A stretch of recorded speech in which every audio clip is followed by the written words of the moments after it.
अभी छोटा corona school में पढ़े जाला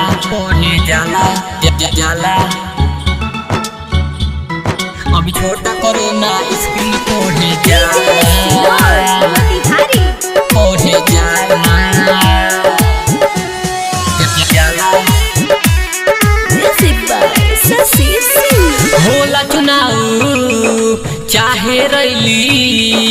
होला चुनाव चाहे रैली जाले ना हुआ डेराला। अभी छोटा कोरोना स्कूल में पढ़े जाला अभी छोटा कोरोना स्कूल में पढ़े जाला। होला चुनाव चाहे रैली जाला ना हुआ डेराला।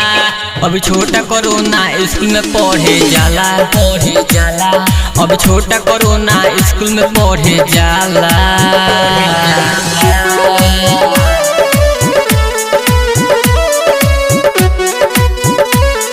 अभी छोटा कोरोना स्कूल में पढ़े जाला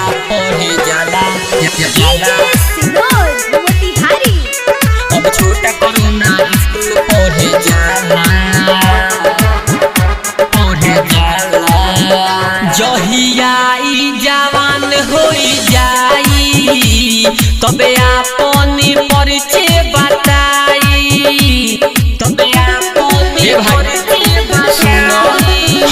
जहिया ई जवान होई जाई तबे अपन परिचय बताई।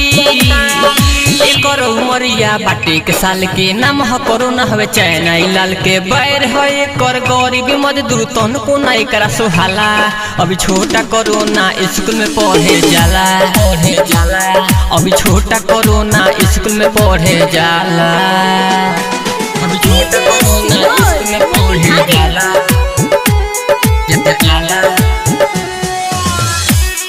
अभी छोटा कोरोना स्कूल में पढ़े जाला।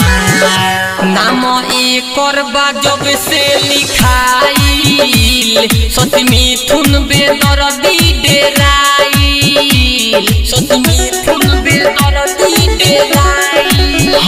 नाम एकर बा जब से लिखाइल बिकिनीत से निदर्दी डेराइल। सगर विचार चाबा एकर ही नाम के केहू के न छोड़ले बा कौन ही काम के। राइटर जहूर बतिया तुमान चारूर बा एकरे हाला।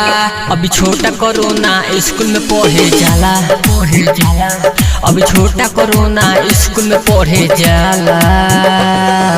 जिला recording studio Motihari. Contact number 9123 12 12 58।